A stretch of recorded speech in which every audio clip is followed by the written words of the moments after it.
This is Optimal Relationships Daily, episode 756. Repair is the Secret Weapon of Emotionally Connected Couples, by Kyle Benson of Gottman.com. Hello, everybody. Greg Audino here, happy to be hosting a new week of ORD for you. Today we've got a really wonderful article on tap, another research-based piece coming out of the Gottman Institute, and I am always a sucker for good research. Do not worry, though, no confusing numbers or statistics in this one. My brain can't handle that either. So, what do you say we get right into this post and start optimizing your life? Repair is the Secret Weapon of Emotionally Connected Couples, by Kyle Benson of Gottman.com. When you think about it, every couple in every relationship is set up for failure. It's impossible to be emotionally available to your partner 100% of the time. In his book, The Science of Trust, Dr. Gottman explains that both partners in a relationship are emotionally available only 9% of the time. This leaves 91% of our relationship ripe for miscommunication. But failure is not the problem. Even a mother who failed to be responsive and available 50% of the time can raise a child to be a healthy adult with healthy relationships. The difference between good mothers and bad mothers, according to Donald Winnicott, is not the commission of errors, but what they do with them. How a child copes with everyday failures and fluctuations is directly related to the degree in which their parent creates an environment for a secure attachment bond and how that parent repairs their errors. This is no different in our romantic relationships. The difference between happy couples and unhappy couples is not that happy couples don't make mistakes. We all do.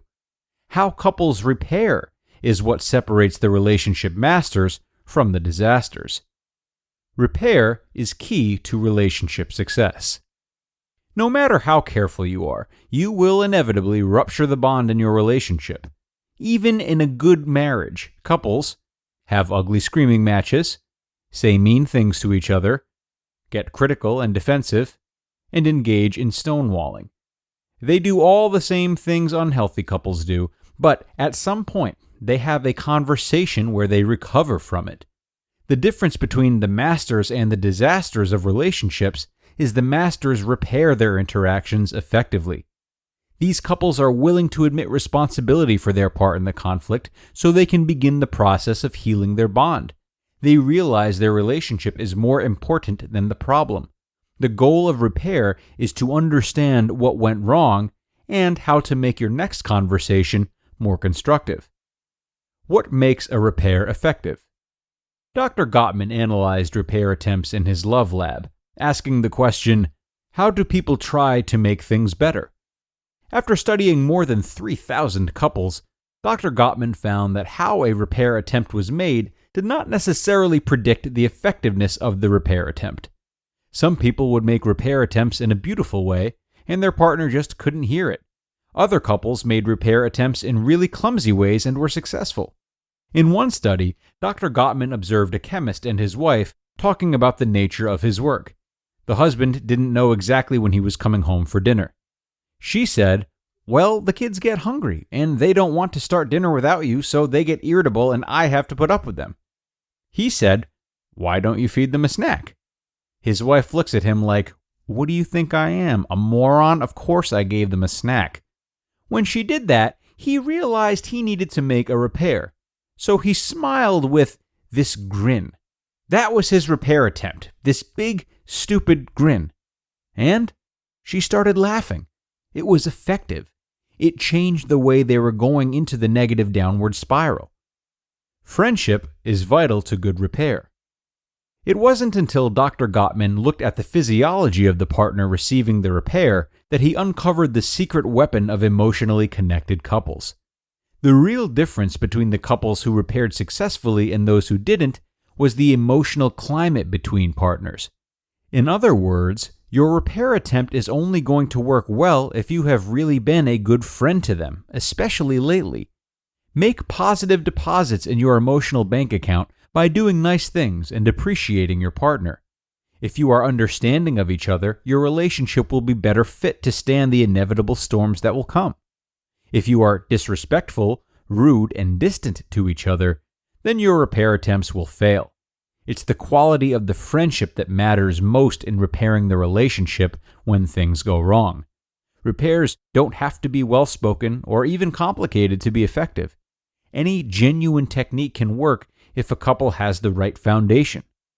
By focusing on the first 3 principles in the 7 Principles for Making Marriage Work, you can build a friendship that will make repair attempts, even a big, stupid grin, successful, and keep your relationship on track. Principle 1. Enhance your love maps. Get to know your partner's world by asking questions and remembering the answers. Update your love maps as things change over time. Principle 2. Nurture your fondness and admiration. Express your fondness and admiration for your partner by letting them know how much you love them and care for them. Let them know you're proud of them, compliment them, and thank them for all the things they do for you. Principle 3. Turn toward each other instead of away. Respond to your partner's bids for emotional connection and attention. Hold hands, answer their questions, ask their opinion, laugh at their jokes, make eye contact. You just listened to the post titled, "Repair is the Secret Weapon of Emotionally Connected Couples" by Kyle Benson of Gottman.com. Now everybody, establishing good communication with your friends, your family, and your partner is an essential part of any relationship. Likewise, establishing a healthy communication with yourself is essential for your mental health. And when you feel like you've maybe hit a roadblock, know that BetterHelp is here for you. BetterHelp will get your needs assessed and help match you with your personal licensed professional therapist. They provide a safe and private environment for you to communicate with your therapist within 24 hours, plus giving you the flexibility of scheduling weekly video or phone sessions if you choose. Their financial aid makes it more affordable than traditional offline counseling, and you can schedule an appointment online at your own convenience. So many people have been using BetterHelp that they are recruiting additional counselors in all 50 states. BetterHelp is not self-help, it is professional counseling where everything you share is confidential. Guys, I want you to start living a happier life today. As a listener, you'll get 10% off your first month by visiting betterhelp.com/ORD. Join over 1 million people taking charge of their mental health.